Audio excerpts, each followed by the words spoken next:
எல்லா வசதிகளும் உள்ளடக்கிய உள்ளதை செல்வோம் நல்லதை செய்வோம் பொன்னி மருத்துவமனை பல்லடம். நாட்டு நடப்பில் நடைபெறும் நல்லதை பார் நல்லதை செய் நிகழ்ச்சிகளை உடனுக்குடன் தொகுத்து வழங்கும் உங்கள் அடுத்த தலைமுறை தொலைக்காட்சியுடன் தொடர்ந்து இணைந்திருங்கள்.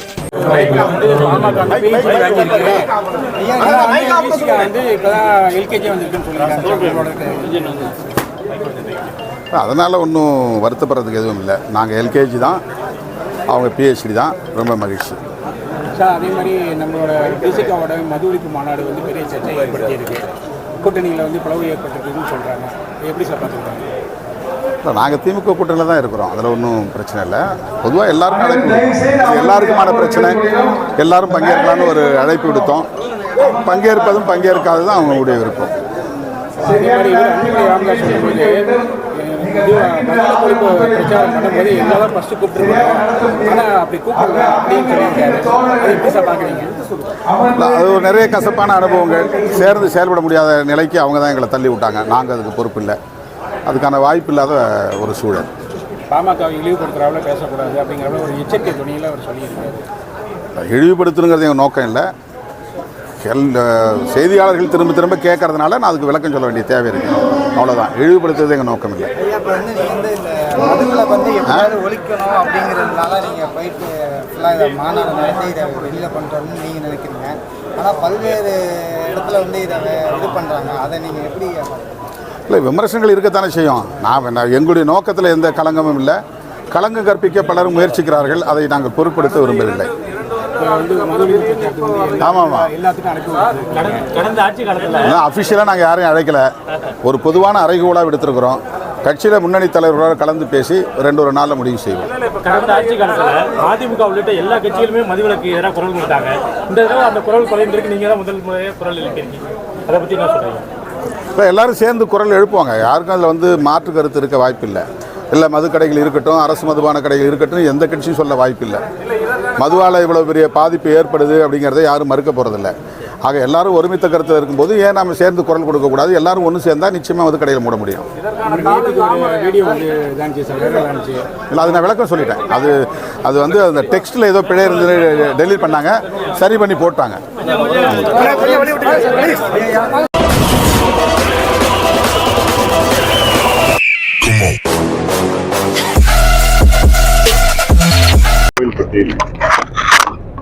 ஒரு இல்லை புது இல்லை அப்போ விழாவுக்கு பயிர்ந்திருக்கின்றேன். இன்று மாலை மீண்டும் மதுரையிலே ஒரு பொதுக்கூட்டம். ஒவ்வொரு முறையும் தென் மாவட்டங்களுக்கு வருகின்ற பொழுது இங்கே இன்னும் சரியான முறையிலே வேலை வாய்ப்புகள் இல்லை, தொழிற்சாலைகள் போதுமானதாக இல்லை. நாங்குநேரி, கங்கை கொண்டான் என்ற இரு பகுதியில் மட்டும்தான், தூத்துக்குடி நகர் அருகிலே ஏதோ சில தொழிற்சாலைகள் இருக்கிறது. மற்றதெல்லாம் தீப்பெட்டி தொழிற்சாலை, பட்டாசு தொழிற்சாலை இங்க கோயில்பட்டியிலும் சிவகாசியிலும் இருக்கிறது. இது போதுமானது கிடையாது. இந்த காரணத்தால் தான் மோதல்கள், ஜாதி மோதல்கள், ஜாதி சண்டைகள் எல்லாம் அதிக அளவில் இந்த பகுதியிலே இருந்து வருகிறது. கல்வியிலே முதல் 10 இடத்திலே பிடித்திருக்கிறது தென் மாவட்டங்கள். சொல்ல போனால் ஆண்டுதோறும் 10வது 12வது தேர்வில் திண்டுக்கல் அல்லது கன்னியாகுமரி அல்லது விருதுநகர் போட்டி போட்டுக்கொண்டு முதல் இடத்திலே பெறுகின்ற சூழலில், ஆனால் அதற்கேற்ப வேலை வாய்ப்புகள் கிடைக்கிறது. இது தொடர்ச்சியாக சொல்லி வருகின்றோம். அரசாங்கம் போதுமான முயற்சி எடுக்கவில்லை. முதலமைச்சர் அவர்கள் 17 நாள் அமெரிக்காவுக்கு சுற்றுப்பயணம் செய்து வெறும் 7,500 கோடி ரூபாய் முதலீடு பெற்று வந்திருக்கின்றார். அது முதலீடு கிடையாது, அது புரிந்துணர்வு ஒப்பந்தம், மெமரண்டம் ஆஃப் அண்டர்ஸ்டாண்டிங், MOU, அவ்வளவுதான். அதுல எவ்வளவு முதலீடு வரும்னு தெரியாது. எவ்வளவு வரும்னா அதற்கு ஒரு உதாரணம், முதலீட்டாளர்கள் மாநாடு நடந்தது. அதற்கு பிறகு முதலமைச்சர் அவர்கள் ஸ்பெயின் நாடும் மற்ற நாடுகள்லாம் போயிருந்தாரு, ஜப்பான் நாடுகள்லாம் போயிருக்காரு. ஆக மொத்தம் கடந்த 3-5 ஆண்டுகளில் 10 லட்சம் கோடி புரிந்துணர்வு ஒப்பந்தம் போடப்பட்டிருக்கிறது. இந்த 10 லட்சம் கோடியிலே முதலீடுன்னு பார்த்தா ஒரு 87,000 கோடி தான். அந்த 87,000 கோடியில வெளிநாட்டு முதலீடு உள்நாட்டு முதலீடு சேர்த்து. ஆக 10 லட்சம் கோடியில் 87,000 கோடின்னா அது பார்த்தீங்கன்னா வெறும் கிட்டத்தட்ட ஒரு 9 விழுக்காடு தான் முதலீடு வருது. அப்போ இப்போ முதலமைச்சர் போயிருக்காருல்ல அமெரிக்காவில், அதில் 10 விழுக்காடு தான் எதிர்பார்க்கணும். வெறும் 750 கோடி தான், அதுக்கு மேலே வராது. அப்போ இதுக்கு இவ்வளோ நாள் போயிட்டு இது நிச்சயமா இந்த பயணம் வந்து என்னை பொறுத்த வரைக்கும் ஒரு தோல்வியாக தான் நான் பார்க்குறேன் நான். ஏன்னா மற்ற மாநில முதலமைச்சர்கள்லாம் தெலுங்கானா முதலமைச்சரோ ஆந்திரா முதலமைச்சர் மகாராஷ்டிரா முதலமைச்சர் எல்லாம் போனாங்கன்னா 50,000 கோடி 80,000 கோடின்னு வாங்கிட்டு வராங்க. அப்படி முதலீடு தென் மாவட்டத்தில் அதிகமாக வரணும் எங்களோட கோரிக்கை. அடுத்து நீண்ட கால கோரிக்கை, தென் மாவட்ட மக்களுக்கு நீண்ட கால கோரிக்கை, காவிரி குண்டாறு அந்த திட்டத்தை நிறைவேற்ற வேண்டும். காவிரி குண்டாறு திட்டம்னா காவிரியில உபரி நீர் செல்கின்ற காலத்தில் அங்கிருந்து ஒரு 20 TMC நீரை அங்கே வாய்க்கால் மூலமாக கரூர் மாவட்டம், சிவகங்கை மாவட்டம், புதுக்கோட்டை மாவட்டம், திருச்சி, மதுரை, விருதுநகர் வரைக்கும் வரணும். விருதுநகர்ல குண்டாரில் இணைக்கணும், வைகையில் இணைச்சி பிறகு வைகை குண்டாரில் இணைக்கணும். திட்டம் நீண்ட கால கனவு இந்த பகுதி மக்களுடைய திட்டம். கடந்த ஆட்சி காலத்துல அறிவிச்சாங்க, அடிக்கல் நாட்டினாங்க, 14,000 கோடின்னு சொன்னாங்க. எவ்வளவு 1000 கோடினா பரவாயில்லை, அது கொண்டு வரணும். அது அதே போன்று தாமிரபரணி, நம்பியாறு, கோரையாறு, பச்சையாறு, எலுமிச்சாறு திட்டம், இது நம்ம ஒவ்வொரு மாதமும் ஒரு 6 மாதமும் இது இன்னும் ஒரு மாதத்துல முடியும்னு சட்டமன்றத்திலயும் வெளியிலயும் நீர்வளத்துறை அமைச்சர் பல முறை சொல்லியிருக்கிறாரு. ஆனா முடிகிற மாதிரி தெரியல எனக்கு. அப்பப்போ வெள்ளம் போயிட்டு இருக்கு, வெள்ளம் போற காலத்துல நம்ம தண்ணி வீணா போயிட்டு இருக்கு. அதாவது தாமிரபரணி நீங்க பாத்தீங்கன்னா தாமிரபரணி ஆத்துல 10 கிலோமீட்டருக்கு வடக்கையும் 10 கிலோமீட்டர் தெற்கையும் பாத்தீங்கன்னா அப்படியே வறண்ட காடு, சீமகர் வேலை. அப்போ என்னதான் நீர் மேலாண்மை இவ்வளவு காலம் 57 வருஷம் என்னதான் பண்ணீங்க நீங்க? ஒரு ஆறு வற்றாத ஜீவநதி போயிட்டு இருக்குது. ஆண்டுதோறும் கடல்ல 13-15 TMC தண்ணி கடல்ல போயிருக்கு. அந்த தண்ணி எல்லாமே நீங்க பக்கத்துல மாவட்டம், பக்கத்து பகுதி எல்லாத்தையும் எடுத்துட்டு போனோம் இல்ல, நீங்க விட்டுட்டு என்ன பண்றீங்க?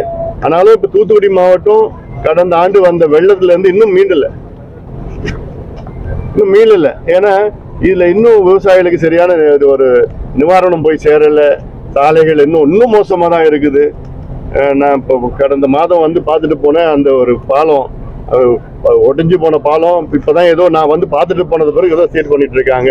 அதனால இது அவசியமா இதை செய்ய வேண்டும் என்று தமிழக அரசிடம் கேட்டுக்கொள்கின்றோம். கேள்வி என்ன இருக்கா? இப்போ நீங்க மது ஒழிப்புங்கிறது முதல்ல பாமக தமிழ்நாட்டில் முன்னெடுத்தது, அதனுடைய தீமைகளை நிறைய எடுத்து சொன்னீங்க. இன்னைக்கு விடுதலை சிறுத்தைகள் தொடங்குறாங்கன்னு சொல்லியிருக்காங்க. இது உண்மையிலேயே அதுக்கான நோக்கம் அதுவா, இல்ல திமுக கூட்டத்தில் வெளிவரதுக்காக இது ஒரு ஆயுதமா எடுக்கிறாங்களா? இந்த கேள்வி நீங்க அவர்தான் கேட்கணும். காலையில இருந்து பல முறை பதில் சொல்லிட்டு இருந்தான்னு. இது அதாவது மது ஒழிப்பு என்று சொன்னாலே தமிழ்நாட்டு அரசியலில் அது ஒரே கட்சி பாட்டாளி மக்கள் கட்சி தான். மருத்துவ ஐயா அவர்கள் 45 ஆண்டு காலமாக பாடுபட்டு வருகிறார், போராடி கொண்டிருக்கின்றார். எங்க கட்சி தொடங்குவதற்கு முன்பாகிலிருந்து ஐயா அவர்கள் பல ஆர்ப்பாட்டம் போராட்டம் நடத்தி இருக்கின்றோம். எங்க கட்சி பாத்தீங்கன்னா 100 கிடையாது, ஆயிரக்கணக்கான போராட்டங்கள், ஆர்ப்பாட்டங்கள், மாநாடுகள், வழக்குகள், சட்டமன்றம், நீதிமன்றம், எத்தனையோ. இப்ப கோயில்பட்டியில கிட்டத்தட்ட வந்து 10,000-15,000 பெண்களை வச்சுட்டு ஒரு மாநாடு, மது ஒழிப்பு மாநாடு. அந்த மாநாட்டுல பெண்கள் மட்டும்தான் வரணும். எங்க கட்சியில பாட்டாளி மக்கள் கட்சியில இது வரைக்கும் 15,000 பெண்கள் வந்து சிறைக்கு போயிருக்கிறாங்க. மதுவை எதிர்த்து போராடி சிறைக்கு போயிருக்கிறாங்க. வேற எந்த கட்சியிலும் இவ்வளவு பேர் யாரும் போனது கிடையாது. எங்க கட்சி பொருளாளர் வந்து கிட்டத்தட்ட 25 நாள் ஜெயில இருந்தாங்க. எதுக்கு? டாஸ்மாக் கடையை உடைச்சி நொறுக்கி அதுக்கு ஜெயில போயிருந்தாங்க. அதனால இது மது விலக்கு, மது ஒழிப்புனா இது நாங்க தான். இன்னைக்கு தமிழ்நாட்டுல எல்லா கட்சியும், திமுக, அதிமுக, அது தேமுதிகவோ, எந்த கட்சியோ, இவன் திருமாவளவன் அவர் கட்சியோ, எந்த கட்சியோ இன்னைக்கு பூரண மதுவிலக்கு கொள்கை ரீதியில் ஏத்துக்கிறாங்கன்னா அதுக்கு காரணம் எங்க ஐயாவும் பாட்டாளி மக்கள் கட்சி தான். ஏன்னா எங்க ஐயா கொடுத்த அழுத்தம், தொடர்ந்து அழுத்தத்தினாலதான் திமுக, அதிமுக கொஞ்சம் சில ஆண்டுகளுக்கு முன்பு வரை பேசாத கட்சிகள், மதுவை பத்தி பேசாத கட்சிகள் இன்னைக்கு மதுவிலக்கு கொள்கையை நாங்க ஏத்துக்கிறோம்னு சொல்லியிருக்கிறாங்க. இதுதான் கடந்த ஆட்சி காலத்திலயும் எத்தனையோ வலியுறுத்தணும். கூட்டணி நாங்க போறதுக்கு அது ஒரு கண்டிஷனா வச்சதுனால ஒரு 500 கடையை மூடினாங்க. 2021 இது வச்சோம், கண்டிஷனா வச்சா 500 கடையை மூடினாங்க. அது போதுமானது. திருப்பி வலியுறுத்தணும் தேர்தல் வந்துருச்சு. அதனால இப்போ அமைச்சர் சொல்றாரு கடையை மூடனா நிலைமை வேற மாதிரி ஆயிடும்னு சொல்றாரு. என்ன நிலைமைன்னு எனக்கு ஒன்றும் புரியல. அதாவது திராவிட மாடல்னா என்னன்னா, தமிழ்நாட்டினுடைய இளைஞர்கள் மது இல்லாம இருக்க முடியாத ஒரு சூழல் கொண்டு வரது தான் திராவிட மாடல். இவங்களுடைய மாடலே அதான். எல்லாரையும் குடிகாரன் ஆக்கிடணும், இளைஞர்களா நாசப்படுத்தணும். 3 தலைமுறைகள் நாசப்படுத்திட்டாங்க. அதனால இன்னைக்காவது கொஞ்சம் அது முதலமைச்சர் அவர்கள் அரசுக்கு வருமானம் மட்டும் பார்க்காம உடல் நலம், வளர்ச்சி, குடும்பம், மகிழ்ச்சி, சமூக பாதுகாப்பு, சட்ட ஒழுங்கு பிரச்சனை இதெல்லாம் பார்த்து ஒரு முடிவு சீக்கிரமா எடுங்க. ஒரே நாள்ல மூடணும்னு அவசியம் கிடையாது. இன்னும் 2 வருஷம் தான் இருக்கு. 2 வருஷம் இல்ல, 1.5 வருஷம் தான் இருக்கு. இந்த 1.5 ஆண்டுக்குள்ள எத்தனை கடையை மூட போறீங்க, படிப்படி எப்ப மூட போறீங்கன்னு சொல்லுங்க, சொல்லி அதை மூடுங்க. ஏன்னா இன்னைக்கு பாட்டாளி கட்சியினால இன்னைக்கு உயர் நீதிமன்றம், உச்ச நீதிமன்றம் போயிட்டு நாங்க 3321 டாஸ்மாக் கடை தமிழ்நாட்டில் மூடணும், 90,000 கடை இந்தியாவில் மூடணும், இந்திய அளவில் மூடி இருக்கோம் நாங்க. அதனால இதெல்லாம் இன்னொன்னு, மது ஒழிப்பு மாநாடோ, மது ஒழிப்பு போராட்டமோ, மது ஒழிப்பு கூட்டமோ யார் நடத்தினாலும் நாங்க ஆதரிப்போம். அது திருமாவளவன் நடத்தினாலும் சரி, வேற யார் நடத்தினாலும் நாங்க ஆதரிப்போம். ஏன்னா இது எங்களுடைய கட்சியினுடைய மைய கொள்கை. டோட்டல் ப்ராஹிபிஷன் எங்களுடைய பாலிசி, இம்பார்ட்டன்ட் பாலிசி அது. அதனால அந்த வகையில நடத்துங்க. ஆனா ஒண்ணு எங்களை இழிவுபடுத்த பாட்டாளி கட்சி அது ஜாதி கட்சி. அவன் நீங்க என்ன கட்சி? அப்போ அதெல்லாம் கொச்சப்படுத்தக்கூடாது, ஒரு கட்சியை கொச்சப்படுத்தக்கூடாது. கட்சி தொடங்குறது ஒரு கொள்கையில வச்சிருக்கிறோம், சமூக நீதினு கொள்கை வச்சிருக்கிறோம், நீர் மேலாண்மை கொள்கை வச்சிருக்கிறோம், வேளாண் வளர்ச்சின்னு இருக்குது, மது ஒழிப்புன்னு இருக்கு, புகையிலை ஒழிப்புன்னு இருக்குது, கல்வி, தரமான கல்வி, சுகாதாரம், சுற்றுச்சூழல், காலநிலை மாற்றம் இப்படிலாம் வச்சிருக்கிறோம். நாங்க வச்சது மட்டும் இல்ல, இந்தியாவுக்கும் தமிழ்நாடுக்கும் எத்தனையோ மாற்றங்கள் எங்க கட்சியால கொண்டு வந்திருக்கிறோம். ஏன் நீங்க எத்தனை மாற்றங்கள் உங்களால வந்திருக்குது சொல்லுங்களேன்? ஒண்ணு கூட கிடையாது. சமூக நீதினா 6 இடஒதுக்கீடுகள் எங்க ஐயா வாங்கி தந்திருக்கிறார் இந்தியாவிலையும் தமிழ்நாட்டிலையும். கட்சி அப்படிப்பட்ட கட்சியை போய் கொச்சப்படுத்திக்கிட்டு எப்ப பார்த்தாலும் கொச்சப்படுத்திக்கிட்டுலாம் அது தப்ப நிறுத்திக்கணும். திருமாவளவனுக்கு ஒரு அன்பான வேண்டுகோள், நிறுத்துங்க, தயவுசெய்து நிறுத்துங்க. 2024 தேர்தல் கூட்டணி ஆட்சி அமைய வாய்ப்பு இருக்கா? நீங்க செல்லூர் அப்படி தமிழ்நாட்டில் கூட்டணி ஆட்சி வாய்ப்பே இல்லை அப்படின்னு சொல்றாரு. நிச்சயமா, அதாவது ஒவ்வொரு கட்சியும் அவங்க கண்ணோட்டத்துல தான் பாக்குறாங்க. 2026 மட்டும் கிடையாது, அடுத்த வர தேர்தலையும் நிச்சயமா தமிழ்நாட்டில் கூட்டணி ஆட்சி தான். இப்போ அடுத்து 2024 நீங்க பாஜக கூட்டணி பயணிச்சு இருக்கோம். இப்போ ஏற்கனவே நீங்க அதிமுக கூட்டணியா இருக்கு, அடுத்து எல்லாம் ஒன்று சேர்ந்து ஒரு பயணிக்கிறதுக்கு எதிர்ப்பா இருக்கிற வாய்ப்பு, திமுக எதிர்த்து போராட வாய்ப்பு இருக்கா சார் தேர்தலில்? பார்க்கலாம், அரசியல்ல என்னென்ன வரும், மாற்றங்கள் வரும்னு யாரும் எதிர்பார்க்க முடியாது. நாங்கள் எங்களுடைய வேலையை செஞ்சுட்டு இருக்கிறோம். மக்கள் பிரச்சனையை மக்கள் முன்னாடி வச்சுக்கிட்டு அரசாங்கத்துக்கு அழுத்தம் கொடுத்து தான் இருக்கோம். நீங்க பாத்தீங்கன்னா பள்ளிகள்ல பாத்தீங்கன்னா மாணவர்கள் அருவாழ்த்துப்படி ரொம்ப மோசமா போயிட்டு இருக்குது. அதுல இது ஏதோ ஒரு முதல் சம்பவம் கிடையாது, பல முதல் 2வது 3வது சம்பவமா இருக்கு. அதெல்லாம் தவிர்க்கணும். ஆசிரியர்கள் நல்ல வகையிலே மாணவர்களுக்கு நல்ல வழக்கங்களை சொல்லிக் கொடுக்கணும். அதாவது நீதி போதனை வகுப்புன்னு இருக்கு, மாடல் சயின்ஸ் அது மாதிரிலாம் இருக்கு, இப்ப இல்லை.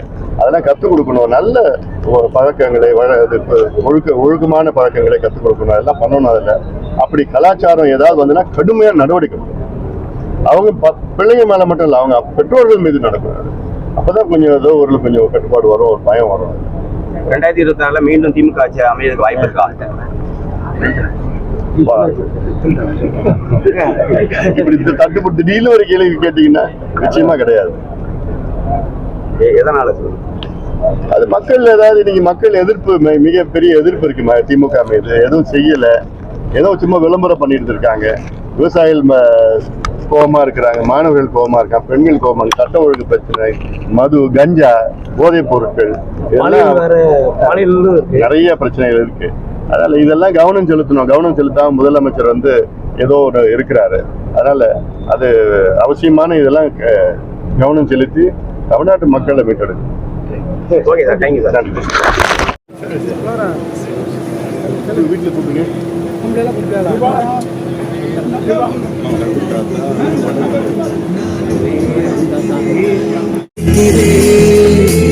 உங்கள் வாழ்க்கையில் நான் ஒன்று பார்க்கிறேன்.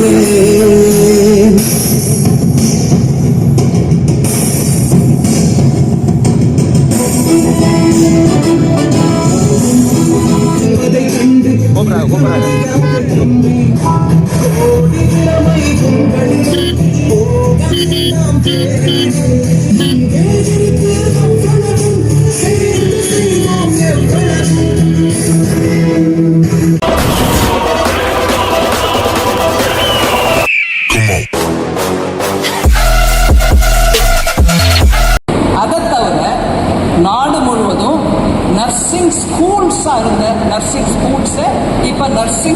கோர்ஸாக மாற்றுறோம்.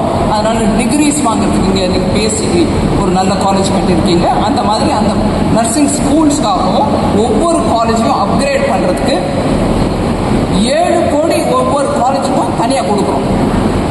ஸோ நர்சிங் ஸ்கூல்ஸை நர்சிங் காலேஜஸாக பண்ணிட்டோம்.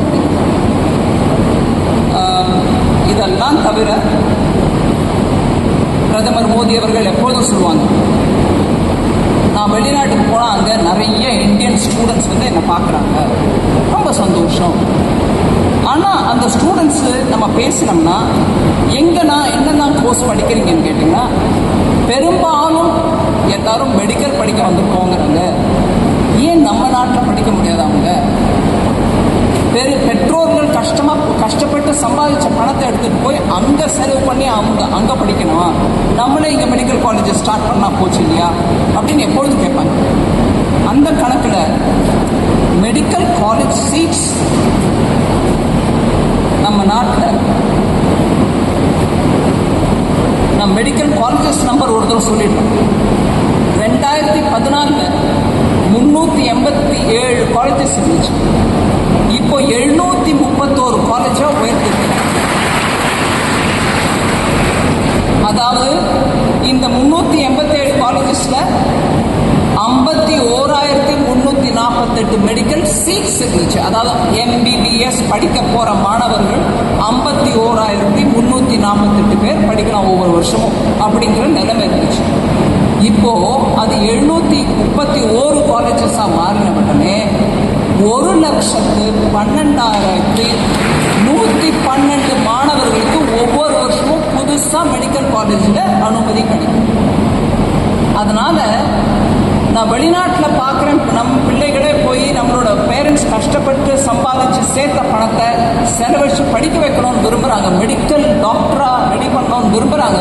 ஆனால் வெளிநாட்டுக்கு போகிறாங்க நம்ம பிள்ளைகள்னு அந்த கவலைக்கு ஒரு பதிலளிக்கும் வகையில் நம்ம நாட்டில் இருக்கக்கூடிய மெடிக்கல் காலேஜ் நம்பர்ஸை 100 மடங்கு மேலவே இன்க்ரீஸ் பண்ணி கொடுத்தவர் பிரதமர். அதனால் இன்னைக்கு 1,12,000 மேற்பட்ட மெடிக்கல் சீட்ஸ் புதுசாக உருவாக்கப்பட்டதில் நம்ம ஸ்டூடெண்ட்ஸ் படிக்கிறாங்க. இதை தவிர இந்த காஞ்சிபுரம் நத்தம்பேட்டையில் இருக்கக்கூடிய நான் சொன்ன மாதிரி ஹாஸ்பிட்டல், பிரைமரி ஹெல்த் சென்டர்லாம் போய் ட்ரைனிங் கொடுக்குறீங்க. எங்கள் மாணவர்கள் நல்ல குவாலிஃபிகேஷனோட வெளியில் வருவாங்கன்றது பூர்ணமாக எனக்கு நம்பிக்கை இருக்குது. இங்கே இருக்கக்கூடிய மாணவர்கள் இங்கே கண்ணில் படலையேன்னு பிரின்சிபல் நம்ம கேட்டேன், இங்கே ஆடியன்ஸில் மாணவர்கள் இருக்கிற மாதிரி இல்லையே அப்படின்னு. இல்லைங்க, வெளியில் இருக்காங்க. அப்படின்னா இங்கே நடக்கிறது காதல் விழுமா அவங்களுக்குன்னு கேட்டேன். கச்சிதமாக கட்டாயம் அவங்களுக்கு காதல் விழுவும். அதனால் அந்த மாணவிகளுக்கு நான் என் கரம் கூப்பி ஒரு விண்ணப்பம் வைக்கிறேன். இப்பேற்பட்ட நல்ல காலேஜ், நல்ல வசதி, ரொம்ப மாடர்ன் பில்டிங், அதில் நான் பார்க்குறேன் ரேம்ப் ஃபெசிலிட்டிலாம் கொடுத்துருக்காங்க. ஒருவேளை ஏதாவது டிசபிலிட்டியோட யாராவது வந்து சேர்ந்தால் அவங்களுக்கும் இங்கே நல்ல ஒரு வாய்ப்பு இருக்குது. இந்த நல்ல ஒரு காலேஜை நல்லபடியாக உபயோகிச்சுக்கணும், நல்லா படித்து வெளியில் வரணும். இதில் 3 விஷயத்துக்கு மேலே நான் அவங்களுக்கு அவங்களுடைய அக்காவோ அம்மாவோ அப்படிங்கிற அந்த ஸ்தானத்துலேருந்து அவங்களுக்கு சொல்ல விரும்புகிறேன். படிப்பு முக்கியம், நல்லா படித்து வெளியில் வரணும். உங்கள் தாய் தந்தையர்கள் உங்களுக்கோசம் எத்தனையோ தியாகம் பண்ணுறாங்க. அந்த சமயத்தில் மனசை வேறு இடத்துலையும் போக விடாதீங்க, படிப்பில் செலுத்துங்க. கையில் ஃபோனு தேவை, ஆனால் படிப்பை விட்டுட்டு அந்த ஃபோனு மேலேயே நம்மளுடைய இது போகக்கூடாது. ஃபோன் ஒரு கருவி. உங்கள் தாய் தந்தையோடு பேசுகிறதுக்கு எப்படி ஒரு முக்கியமோ அதே மாதிரி நட்பு இருக்கிற உங்களுடைய நண்பர்களோட பேசுகிறதுக்கும் அது முக்கியம்னு இருந்தாலும் படிப்பை கோட்டை விட்டுறாங்க. ரொம்ப கஷ்டப்பட்டு பேரண்ட்ஸ் உங்களை இங்கே வரைக்கும் அனுப்புகிறாங்க. அது ஒன்று. 2வது, நீங்கள் செவிலியராக ட்ரெயின் ஆகி வரீங்க. ஹோம் கேரோ, நர்சஸ் ஹாஸ்பிட்டல்லையோ இல்லை வெளிநாட்டிலையோ நல்லபடியாக வேலை பார்க்க போகிறீங்க. உங்களுடைய போஷாக்கு, உங்களுடைய ஆரோக்கியம் முக்கியம். நீங்கள் நல்லா சாப்பிடுங்க, நல்லா ஃபிட்டாக பாடி வச்சுக்கோங்க.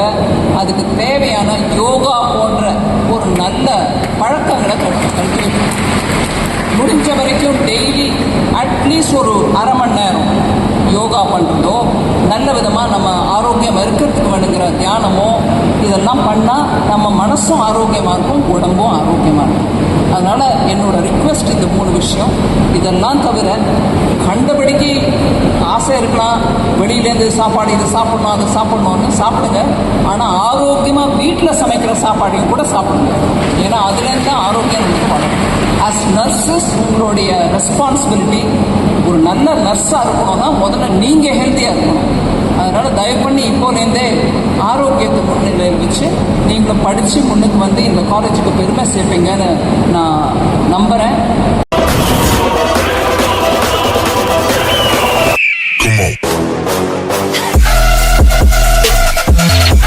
ஆஃபீஸுக்குள்ளே போகக்கூடாது, சேரில் உட்காரக்கூடாது, ஃபைலை பார்க்கக்கூடாது, இப்படி எல்லாம் கண்டிஷன் இருந்து அவர் சீஃப் மினிஸ்டர் இருக்க ஏதாவது அர்த்தம் இருக்கா? அதனால் அவர் உண்மையிலே ராஜினாமா பண்ணுறேன்னு சொன்னால் that is a wise move. I welcome it because he had no other go. இல்ல இப்போ என்னன்னா மகாராஷ்டிராவோட சேர்ந்து டெல்லிக்கும் எலெக்ஷன் நடத்தணும்ன்ற ஒரு கோரிக்கையும் அவர் வைக்கிறார். பாருங்க, அது எலெக்ஷன் கமிஷனும் மத்திய அரசாங்கமும் முடிவு எடுக்கும். அவர் அரவிந்த் கெஜ்ரிவால் எப்போ பதவி விலகிறாரோ அப்புறம் மற்றதை பற்றி என்ன கவலை அவருக்கு? அதனால் 200 ஒரு தடவை கருணாநிதி அவர்கள் மட்டும்தான் ஜெயித்தார். அதையும் அவர் ஒரு ஆளாக உள்ளே போகிறதுக்கு பயந்துட்டு போய் ராஜினாமாவும் பண்ணிடுறார் இல்லையா? அதுக்கப்புறம் யாரோ செல்வராஜோ இன்னொருத்தர் ஜெயிச்சார்னு நினைக்கிறேன்னா. அதனால் அந்த மாதிரி நிலையும் வந்திருக்கு. திமுகவுக்கு இப்போ இருக்கிற ஒரு சூழ்நிலையில் அந்த மாதிரியான ஒரு எதிர்காலமும் சீக்கிரம் கிடைக்கும்னு நினைக்கிறேன்னா, காரணம் இந்த அரசாங்கம் எதிர்கால தமிழ் சமுதாயத்தை பற்றி, நம்முடைய தமிழ் சந்ததிகள் பற்றி கவலைப்படாத ஒரு அரசாங்கம். இன்றைக்கி மிகப்பெரிய சீரழிவு. நான் எல்லா அரசியல் கட்சி தலைவர்களுக்குமே சொல்ல விரும்புகிறேன். இன்னைக்கு தமிழ் சமுதாயம் முழுக்க சீரழிவை நோக்கி சென்று கொண்டிருக்கிறது. Because of Dravidian parties. 2000 கோடி 3000 கோடிக்கு கெட்டமின் கடத்துறவர் திமுக நிர்வாகி, 70 கோடிக்கு போதைப்பொருள் கடத்துறவர் இப்ராஹிம் ராமநாதபுரம் திமுக நிர்வாகி. அதே மாதிரி சுந்தரபாண்டியன் புதுக்கோட்டையில். அவங்க திராவிட முன்னேற்ற கழகம் போதை கடத்துவோர் அணி அப்படின்னு ஒரு அணி வச்சுக்கலாம். அந்த அளவுக்கு ஒரு கட்சி மிக மோசமானதாக இருக்குது. என்னோட இது என்னன்னு சொன்னால், நீங்கள் ஹோட்டலில் சாப்பிட்டுட்டு பில்லு கொடுக்காம பில்லு கேட்டால் அடிக்கிற கட்சி. யாரோ ஒருத்தர் ட்விட்டு போட்டுட்டார், இல்லை வந்து மன்னிப்பு கேட்டார்ன உடனே என்ன பாடுபடுத்துகிறாங்க பாருங்கள். அதுலேருந்தே இது DMK is unfit to rule. அதனால் மக்கள் அதுக்கு 200 இல்லை, திமுக 20 ஜெயிக்குமான்னு பார்ப்போம். திருமாவளவன் தொடர்ச்சியாக ஆட்சியில் பங்கு வேணும், ரொம்ப நியாயம். ஏனென்று சொன்னால், கூட்டணி வெற்றி பெறாது, கூட்டணி அரசு அப்படிங்கிறதே மித்து. ஏன்னா 1999 2004 வரை மத்திய அளவிலேயே சக்சஸ்ஃபுல்லாக 5 ஆண்டுகள் கூட்டணி அரசை நடத்தியவர் திரு அடல் பிஹாரி வாஜ்பாய் அவர்கள். அப்போ எங்களுக்கு இருந்த வெறும் 181 சீட்டு தான். அதுக்கு பிறகு 2014 மற்றும் 2019 பிஜேபிக்கென்றே தனி பெரும்பான்மை இருக்கின்ற சூழ்நிலையில் 2014 283 சீட்டு, 19 303 சீட்டு இருந்தாலும் கூட்டணி கட்சிகள் எல்லாத்தையும் மந்திரி சபையில் சேர்த்து தான் ஆட்சி நடத்தினோம். அப்போ ஒருத்தர் பேரால் அவர் படத்தை போட்டு ஓட்டு கேட்பீங்க, ஆனால் அவரை மந்திரி சபைக்குள்ளே நுழைய விட மாட்டீங்களா? உள்ளே வரக்கூடாது, உட்காரக்கூடாதுன்னு. அதனால் அவர் கேட்குறது ரொம்ப நியாயமான கோரிக்கை, நிலைப்பாடு சரி. அதே பாரதிய ஜனதா கட்சி 100% ஆதரிக்கிறது. நன்றி.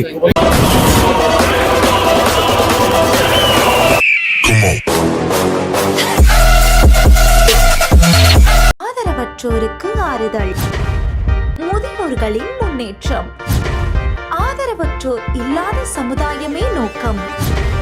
பல்வேறு சுப நிகழ்ச்சிகளுக்கு ஆதரவற்றோருக்கு அன்னம் வழங்க வேண்டும் என்றால் கொஞ்சம் இங்கேயும் கருணை காட்டுங்கள். கோவை மாவட்டம் சுல்தான்பேட்டை பகுதியில் செயல்பட்டு வரும் பிரபஞ்ச அமைதி அறக்கட்டளை. தொடர்பு எண் 9087231110.